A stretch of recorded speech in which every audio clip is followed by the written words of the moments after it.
Hi, I'm Netter, and this is Netter's Network. Something I notice is that people today are very wasteful. Let me give you an example.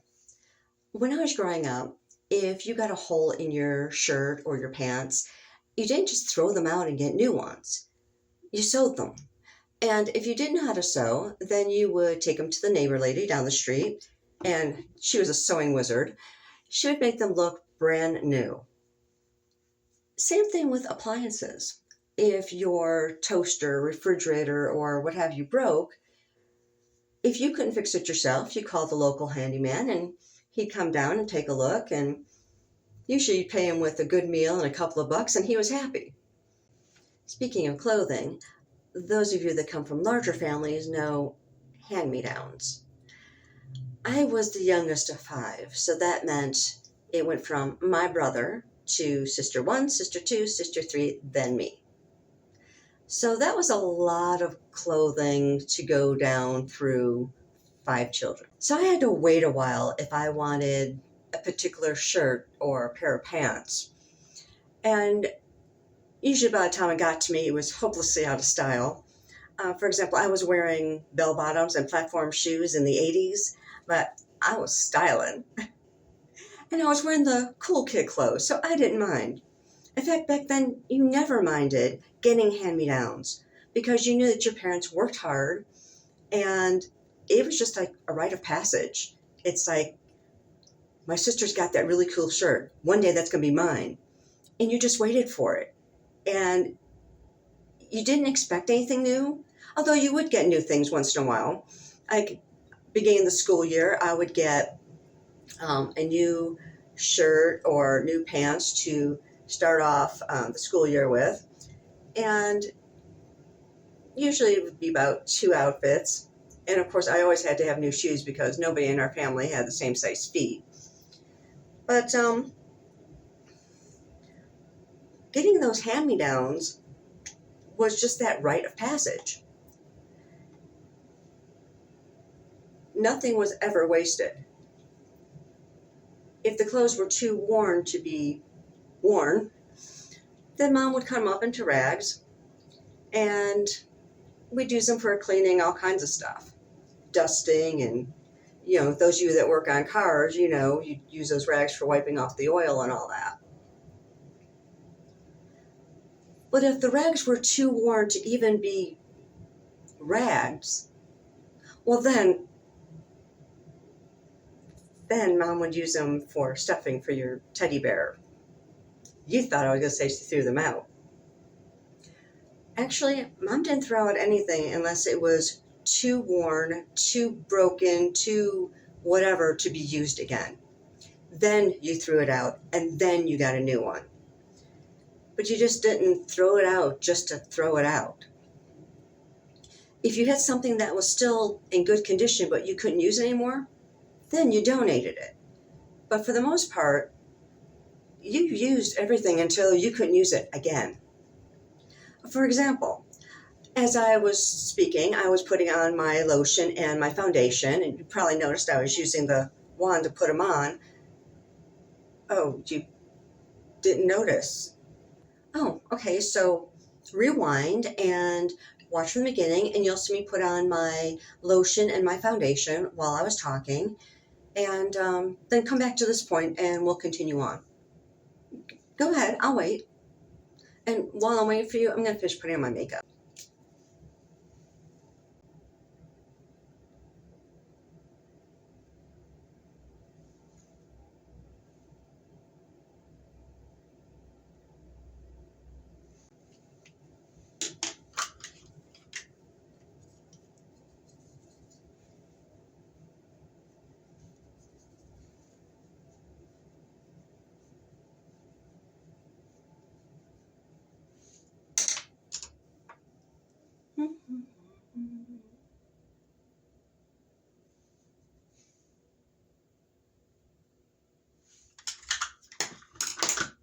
Oh, you're back?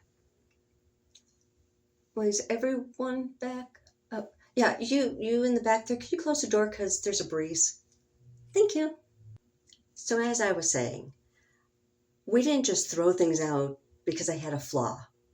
we fix them. Why am I bringing this up? Because so many of the products that we use today, we waste them. Hence the reason I was using the wands to put on my lotion and my foundation.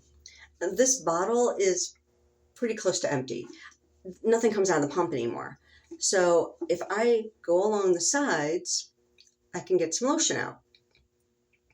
And then I can still use what's left in this bottle. If I had thrown that out when the pump stopped working, I would have thrown out at least a quarter of the bottle.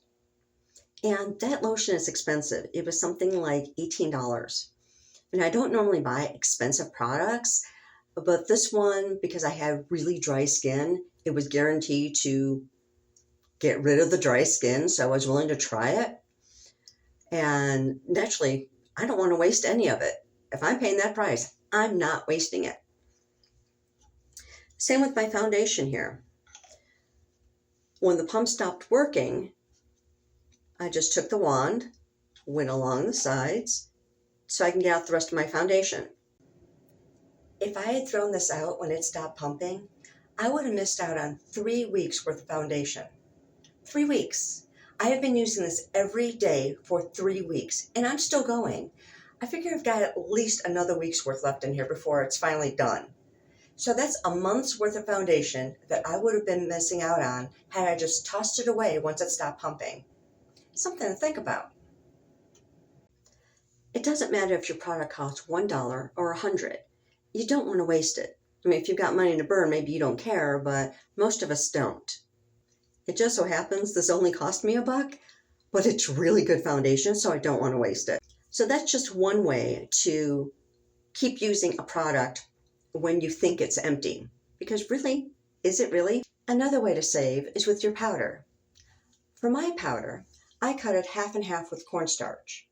Not only does that give me double the amount of powder, but the cornstarch also absorbs all the oil on your face so you don't have a shiny face all day. Another example is my favorite facial cleanser. This is Honey Jarrett. This stuff is fantastic. The problem is that it can be pricey depending on where you get it, and it's also hard for me to find, so I don't want to waste any of it. What's really nice about this particular cleanser is that it makes my face feel so soft and dewy, and I've never had that with any other facial cleanser. Usually it feels a little dry, a little tight, but this stuff is like I'm putting moisturizer on as I'm washing it, and it stays. So it's really fantastic. Now this one is considered to be empty by most people because nothing's coming out.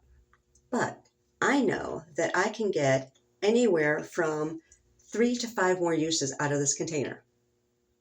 You don't believe me? Watch. What I'm going to do is cut the top off. And now I can get all the cleanser that's here on the top and all the cleanser that's in the bottom. So now I know you're thinking, well, you cut the top off, so now it's all going to dry out. But no, it's not, because this is not going to become my new cap.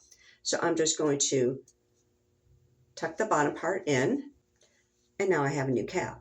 And I can cut this down as far as I need to and just keep pushing the cap further and further down until it is completely empty. And like I said, I usually get another 3 to 5 uses out of this empty tube. Another example is toothpaste. People will squeeze the tube until they think it's empty, but this is empty. I literally roll this tube up until you cannot get anything else out. This is empty. There's nothing else coming out of this tube. There are so many things like that we just presume are empty, but they're not. Find a way to get more out of your product, whether it's taking off the top and then using the wand to scrape the inside to get more product out, or cutting the tube and using the top as a cap so you can continue to get the product inside. These are just a couple of ways that you can save money.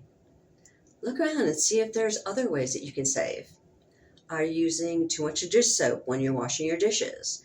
Are you using too much shampoo or too much conditioner? Maybe cut that down a little bit, because you really don't need that much shampoo to wash your hair. I hope that you found this video informative and maybe even inspiring to Look at different things that you're using and seeing how you can get more use out of them. Everything has a little bit more life left to it. See what you can do with it. Thanks for watching. Have a really great day. Bye.